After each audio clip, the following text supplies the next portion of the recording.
Hey friends, welcome to the Empowered Homes Podcast. The purpose of this podcast is to grow strong families by connecting church and home. I'm in the studio with the one and only Megan Landy. What's up, friends? What's up? I know I changed it. From hey to what's up. That's the mood that I'm in right now. I like it. Megan was having a day. Yeah. But we were both off yesterday, right? Or were you off? We were, I was off of work, yeah. Yeah, we were off of work. Mm-hmm. We didn't work. So we've been trying to play a little catch up today. Yeah. And it's been a little frantic day today. We'd have to shift some things. So for you listening, today's episode is a little different than normal episodes. We're completely winging it. So we have no plan. I'm kidding. We have a plan.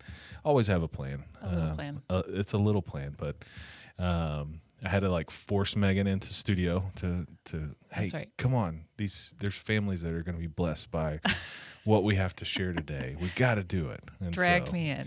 No, I love being here. This is good. Yeah, no, absolutely. And a new word that we came up with on a couple episodes ago. Mm-hmm. You're feeling a little bit this way today. This is an official Empowered Homes word, I think, is Droggy. Droggy. It's your word, but we're going to adopt it as an Empowered Homes word. So, Eric, have you ever heard the word droggy? Groggy? Droggy. So what did you learn about the word droggy, Bobby? About the word droggy from my wife because she was listening to the past episode when I talked about feeling droggy. She's like, you've said that our entire marriage, and I have said the word droggy. Our kids probably use the word droggy.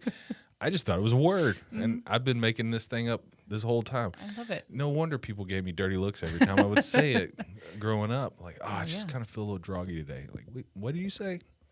Mm-hmm. Drowsy or yes. groggy? But are there words that your kids say? I mean, this is kind of flipping a little bit.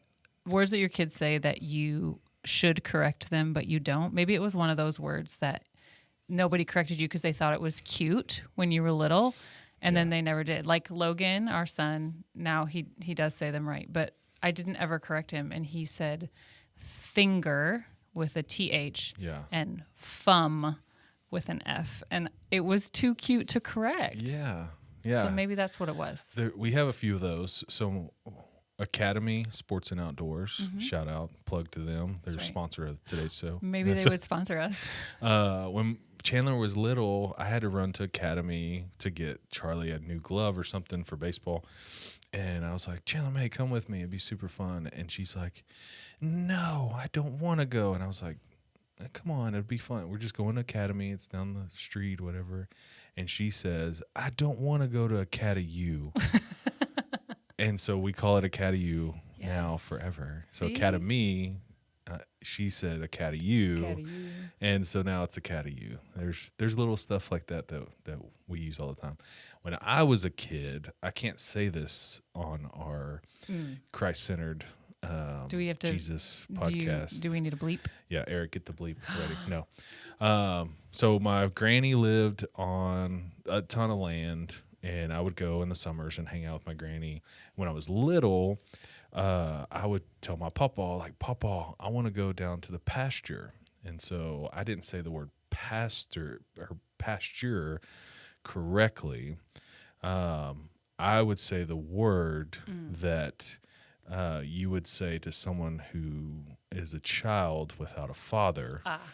And they never corrected me. They thought it was funny. That's a tough one. And so everybody calls it that now. It's like, yeah, let's go down to that word. So the moral of the story is parents probably should correct your children so that they don't say droggy on a podcast. Yeah, no one until you showed me the light on a couple episodes ago that droggy was not a word. That's right. So that's what teamwork is about. Yeah. And so that's kind of what we're talking about today. We're talking about parents, kind of how we disciple and teach and train our children. But we're going to answer a few questions that most parents have when they feel inadequate to lead their kids or correct them or make things spiritual in their home, to connect church and home. And but before we do that, let's highlight some of our ministry partners. We've been every episode kind of taking a few moments to highlight a partner. This one's a little different, but super fun. Yeah, and we don't do commercials for those of you who are new listeners and or if you've been listening a long time, you know that we don't have paid commercials. This is a ministry of our church, and we get to do this by the help of our production team, and we're so grateful. But we do have really wonderful partnerships that we have with different organizations that we just consider them like-hearted ministries. And one of the ways that we partner is with churches, and we ask them to resource link. And so really what we say is, hey, you can take resources from our website. That's what our website's all about. You can take and use them, but would you put a link on your website as a family ministry resource? And we have some that we highlight in a ministry partnership guide that we have, but I mean, how many do we have total? Hundreds. Yeah, hundreds of churches that have taken it. And what I love is you'll go onto the analytics and look, and you'll see these links that we have with these organizations, schools, academies, churches, all these different places that are linking, and we'll get lots of click-throughs for that. And it's just surprising sometimes where we see things that people are looking at our stuff all over the world, really. It's so cool. Churches and organizations that take Empowered Homes, put it on their website. Every time someone clicks from their website, it tells us about it. It's a little nerdy to get into the weeds of all that, but it's super fun. When we see organizations like Harvard, why would Harvard have, and you click on it, and it was an article that they wrote dealing with some family stuff for, their psychology program that they took, or, the Philadelphia Baptist Association. They share a ton of different things. And so we have some cool big organizations. Texas A&M shares a bunch of stuff. But what we love is the small, medium, large, whatever size church you have, you are telling your people, hey, we want to give you some resources to help you at home. And on our website, there's a link that says family ministry or family discipleship. Every church is different. They label it different. Some of them put it on their children's page or student page. But they're telling their people, hey, we care about you as parents, and here's some resources. And most of the time, we don't ever know that happens unless we get way into the weeds to see that. And then we find like an Easter egg. It's fun to like find different places that do it. It's cool. To dig in. So we want you, if you are a ministry leader, to feel free to do that. Please do it. Link. And then also, if you are a listener that just attends a different church, or and you're in a different part of the country, let your church leaders know, or share it yourself on your Facebook or Instagram or website or whatever. We've had personal, just people who have blogs that have shared it. That one woman shared it, and I reached out to her, and she had heard it at a conference through another leader who was teaching, and they used Empowered Homes as an example, and we had no idea. And it was a pretty prominent leader actually in the Christian community. We had no idea she knew about Empowered Homes, and she was sharing it. So anyway, we would love for you to share and link to empoweredhomes.org. Yeah, and we're not doing this because we want page views, clicks, or any of that. No. That's not our heart. We want to just get resources in the hands of families, so we can grow strong families by connecting church and home, and that's awesome. One of the other things that popped up a few weeks ago, there's an online Christian Grandfather magazine that has taken a bunch of our stuff, and I didn't know this. They're using resources that we have and different articles that we have for their stuff. So, definitely highlight, shout out to all of our churches and organizations that are sharing resources. If you want information about okay, I'd love to do that. How do I do that? We'd love to help you. We'd love to talk with you. What's a good email? If you're listening, you can email us. info@empoweredhomes.org. Yeah. That goes to both Bobby and I. We check that. Yeah. We would love to connect with you and help you in any way, any kind of resources that you're looking for that maybe you can't find. Maybe we can find it faster, or we also like to know about resource gaps, areas where you're searching for something that you want for parents or to connect church and home. Let us know. We would love to be able to create or find resources that others are using and share them on the website for free. Yeah, we had one email last week, in fact, of a guy who's, how do I do this? well, let's show you how, because we love it. So fun. Very cool. Highlight all of our friends that are sharing resources. So Meg, as we jump into today's topic, sometimes parenting can feel overwhelming. Mm-hmm. I would say most Christian parents feel inadequate if we look at the research and the surveys, and they just don't feel as equipped as they should have, which in that comes along a lot of guilt that we don't feel like we're doing enough. And so we got a few questions that we're going to highlight, but we have a ton more questions on here that we're not even going to get to. We may just read them to see if it resonates with you, because we would love for your questions for us to ask, and we'll even give you a shout out on the show. If you send us a question or send us something, we'll find the answer, help you navigate those things at home.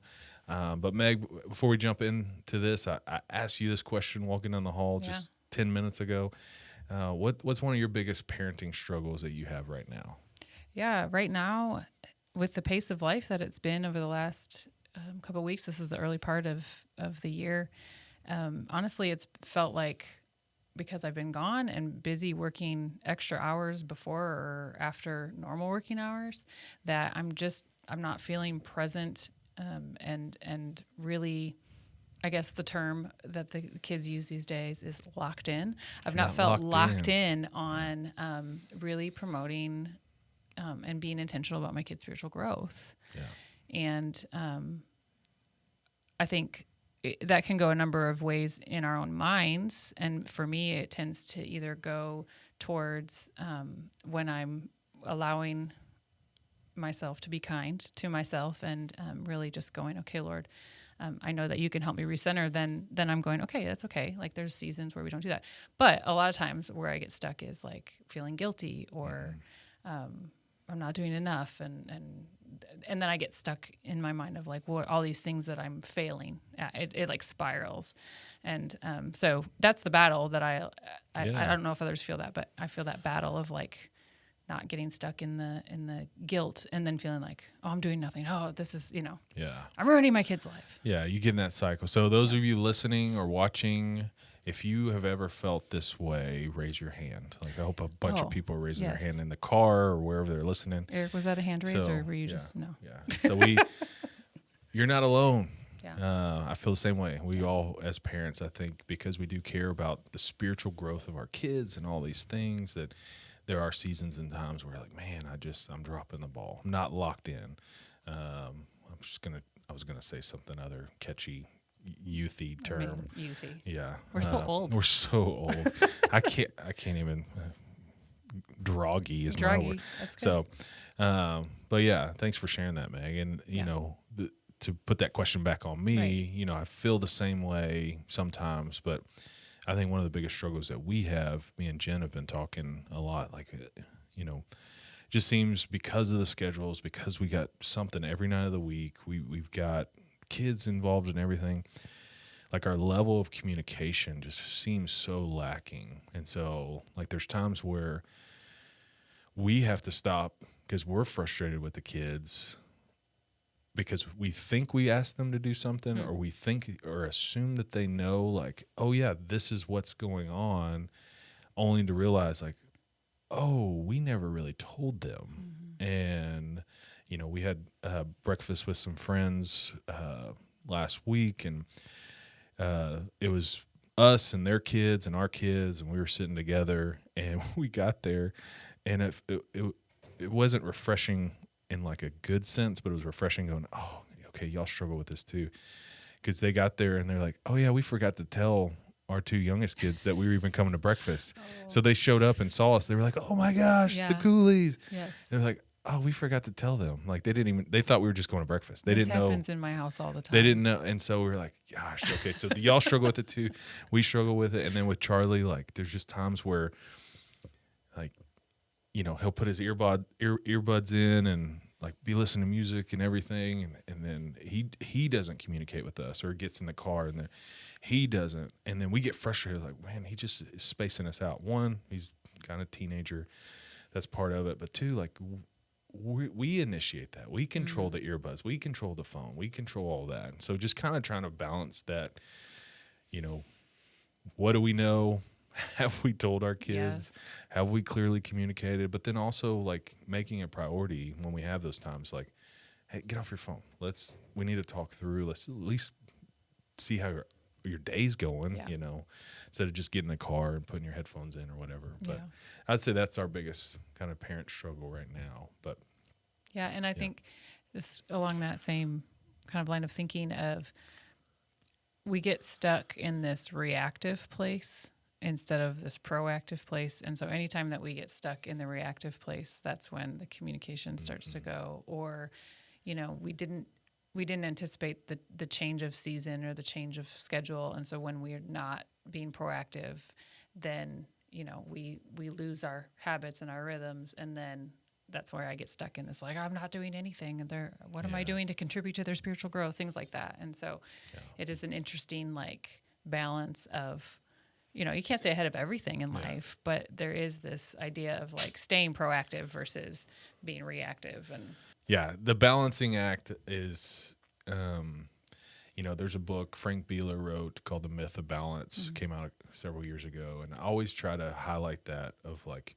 his whole concept of, balance is a myth. Like, we're going to have busy seasons. We're going to have seasons away from our family. We're going to have seasons that we get to spend a lot of time with our family. The question is, if this happens, then we make a conscious decision or an intentional decision to then we do blank. So if I'm incredibly busy traveling, doing all these things, then I am going to make it an overtly like important decision to not balance or make up the time, but to say, you know what, I'm taking a few days off and we're going to go do this or do that. Or there's seasons where you do have to miss work or have to do all these things because you have family obligations.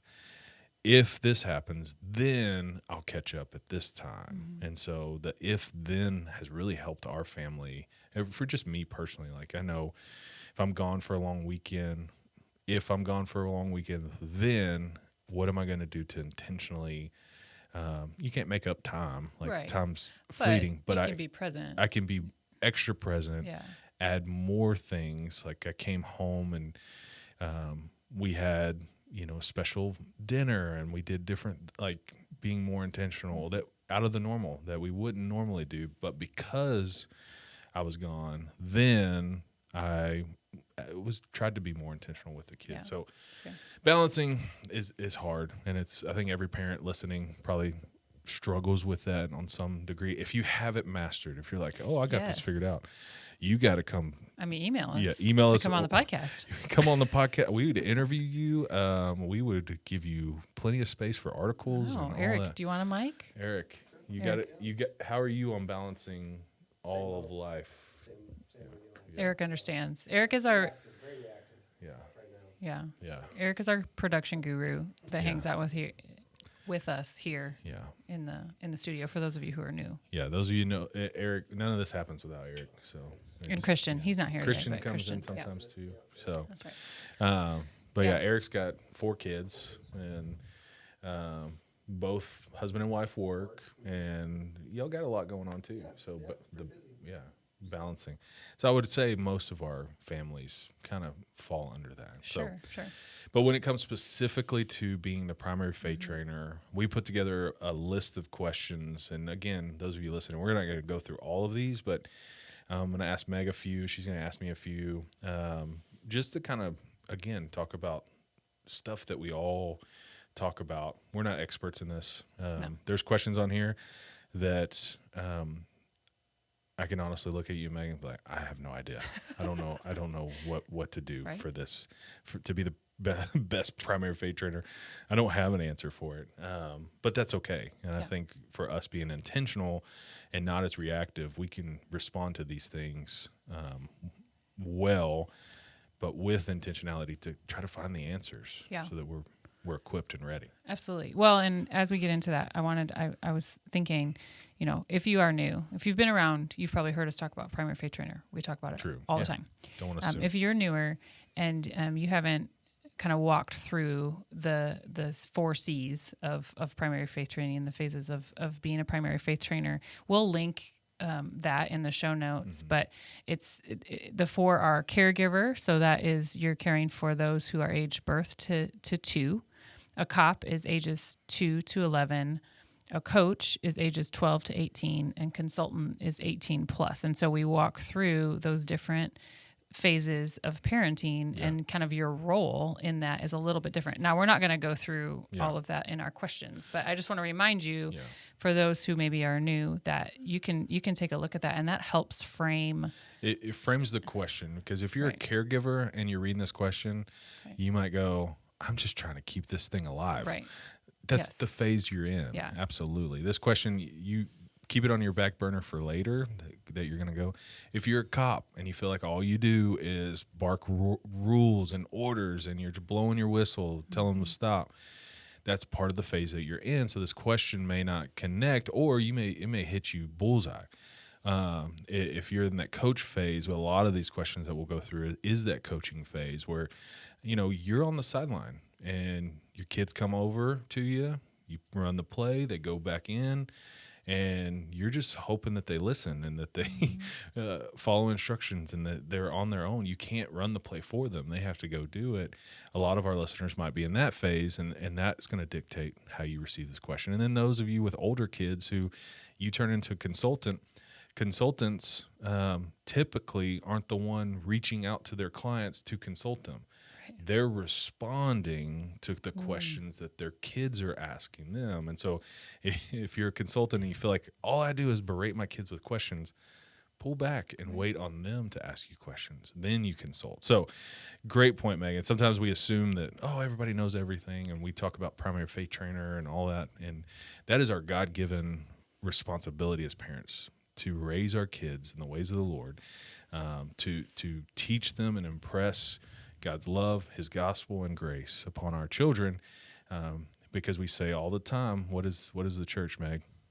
The church is a B team. B team. Yes, because the parents are the A team. That's right. And we are, as the A team, we are more than equipped, but sometimes we do feel inadequate. So starting with a bunch of questions, we could go through, like, you don't have to answer this one, Meg, but this is just a sample of the first question. Like, how do I help my child develop a habit of reading the Bible without making it feel like a chore? We're not going to answer that today, but we do have a resource on Empowered Homes on teaching your kids to fall in love with Scripture. So, but here's my question for you as we kind of dive into these. The question is, my child asks deep theological questions like, why does God allow suffering? How do I answer in a way that they understand? Easy softball question that a lot of parents come across and ask us. Yes. And I think, deep theological questions, even amongst adults, people are like, either they're very passionate about something that they know and they want to, talk at nauseum, because they want to tell you all the things. Right. Yes. Which is great. I'm glad. I'm thankful for people that can do that. So even at the adult level, this can be challenging. But when your kid comes and you feel like, I have no idea how to answer this, and you can almost get in that deer in headlights.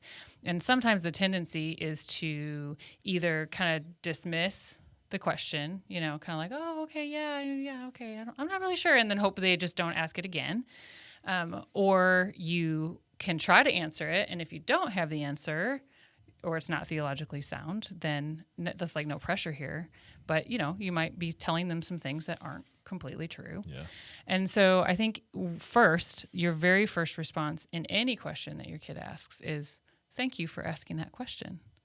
And when it comes to deep theological questions, things that you may not even fully understand yourself, I think one thing that you can say is, I've wondered that myself, or I've asked that question also.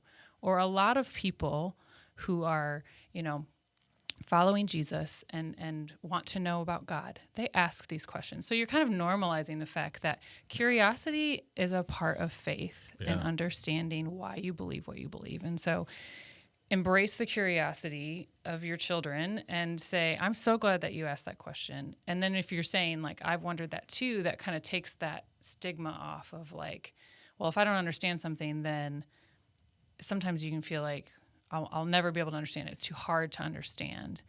And I think, when we're talking about faith and the problem of suffering, that's something that theologians have debated and books have been written about and people have pondered for forever since the beginning, And so helping your kids understand that, but age appropriate, right? How do they understand? And so going back to the 4 C's. The 4 C's and remembering where they're at, and then you're going to meet them at their level.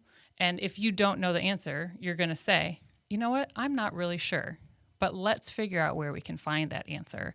And then you can either explore it together if they're at the age where they're actually willing to do that, or you can say, you know what? I'm going to learn more about that, and I want to have another conversation about that. Yeah. And then you kind of follow up.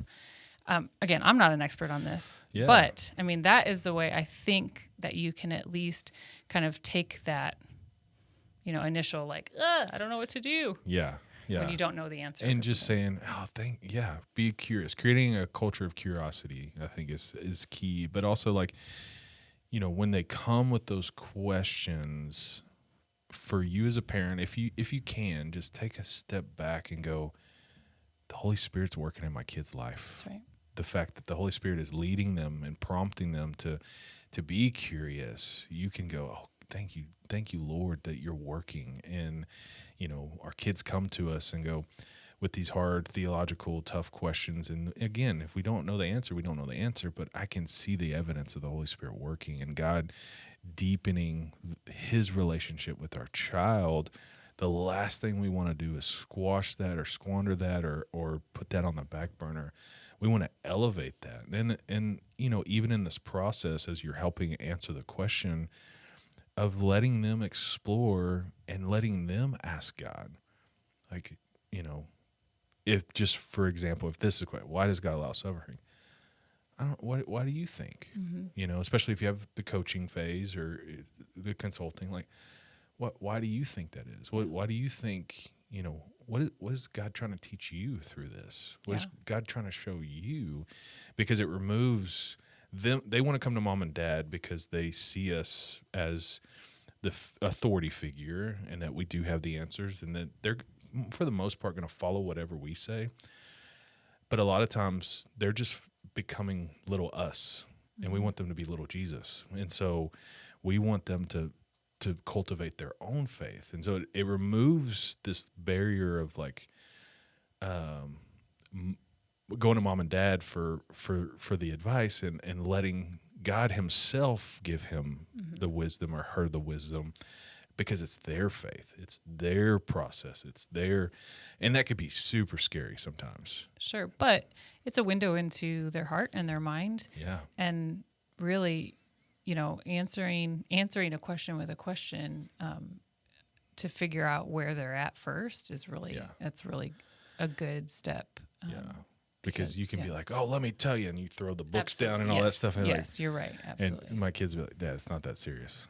I'm not that worried about it. It was just this random thought I had. But allowing the Lord to work in their heart and letting the Lord work in their heart is key to that. That's good. Or, if they really do, if they come back with, a belief that you're that's so scary, and going, that's interesting that you believe that, and really understanding maybe where that came from. I mean, and that's probably intuitive for a lot of people, but not, like you're saying, not freaking out and going, okay, this is good. You're talking to me about faith. Or, when you're like Logan is in the phase where we are coaching. And he's encountering a lot of kids that have a lot of different faiths. And so he is asking some deep theological questions, and he's asking about their faiths. And sometimes his responses about their faith, I'm like, oh, you don't, and I'm like, no, this is him understanding, there is more belief out there than maybe just what he's learned in Sunday school. If your kids grew up, going to church their whole life. Yeah. And so this is good. He's seeing a taste of it. Yeah. That's getting off on a little tangent, but no, that's exactly. And for us, when they come with these questions, take the pressure off you as a parent. You don't have to be prepared for everything. There's some things that you're convicted on, and you're ready. You've got it loaded and ready to have those, but allowing your kid to process. And I always say too to my kids, I said, whatever you do, whatever questions that you have, seek truth. Just go after the truth. Right. And be investigators of the truth. Be curious, but be investigators of the truth. Don't just settle for, well, that sounds okay, or that feels right. Right. Go after the truth and know the truth. Right. And measuring that against God's word. Yes. Not just what the internet says. Exactly. Yes. So yes. teaching them where to find the answers that are the truth. That's huge. Yeah. Good. That was a hard question. I mean, thanks for that one. Yeah, I gave you the hard one. Now I get an easy one. All right. It says, my child wants to watch shows, TV shows, movies, and listen to music I'm unsure about. How do I teach discernment? So this question maybe is not like having the rules in your house. And we all need rules, I guess, starting there. Like, we all need rules. We all need parameters on what we allow our kids to watch or not watch, like, have ratings and levels on your devices, all that. This is more of, being the primary faith trainer, like spiritually, more than just setting rules. How do I teach my kid discernment? How do I teach my kid how to recognize, probably shouldn't watch or listen or browse through whatever it is. I think that's a different question than just setting up blockers. And so teaching discernment is, again, going back to the heart of why we wouldn't watch it. And so, Charlie wanted to watch a movie the other day, and he's like, hey, Dad, all my friends have watched this. I don't even remember the name of the movie, but I can watch it, right? And I was like, well, let's look at it. So let's go off the parameters. We've let him watch a few PG-13 movies and all that stuff. He knows those rules. He's like, oh, Dad, it's PG-13. Like, we're cool. It's cool. I can watch it. And I was like, well, hold on. Like, let's go a little deeper and look. And there's some fantastic resources on media stuff. Mm-hmm. Common Sense Media is one we use all the time. I even showed Charlie how to look it up. And so even video games or movies or any of that stuff. So we pull it up, and it shows on there exactly if there's language. It shows what the language is. It doesn't have it typed out fully. Right. It's got start out, yes. But you can guess by the first two letters what the word is. It shares like sexual innuendos or nudity or any of that stuff. It goes through all of that stuff. Mm-hmm. And so what I've been trying to do is we pull up Common Sense, look up the video game, look up the movie, look up all that stuff. And he sees it, he reads it, and I say, what do you think, after seeing all this review from a credible source about this, do you think you should play this game or watch this movie? And there's times where he's like, yeah, it's not that bad. Like, I can handle a little gore or blood or whatever. I'm just like, okay, what do you think Jesus would want you to do for your mind, for like what you're going to intake with whatever this is? What do you think he would say for this? And again, developing his heart, developing his faith, developing all those things. And there's been so many times where we sit there and I'm like, hey, it's your decision. In my heart, I'm like, please say no, please say no, please say no, please say no. And so many times he's like, yeah, it's probably not something I need to watch. It's probably not something I need to play or whatever. But there are those times where he's like, it doesn't seem that bad. Mm-hmm. Can I still watch it? Well, the last one was Batman Begins. We went through the whole thing. He's like, Dad, I really want to watch it. And I said, okay, bud, I'm going to watch it with you. So we sat and watched it together. I found like a TNT made for movie, like they edited all that stuff. And it's really not that bad of a movie. But I found like the simpler version of it. And we sat and watched it.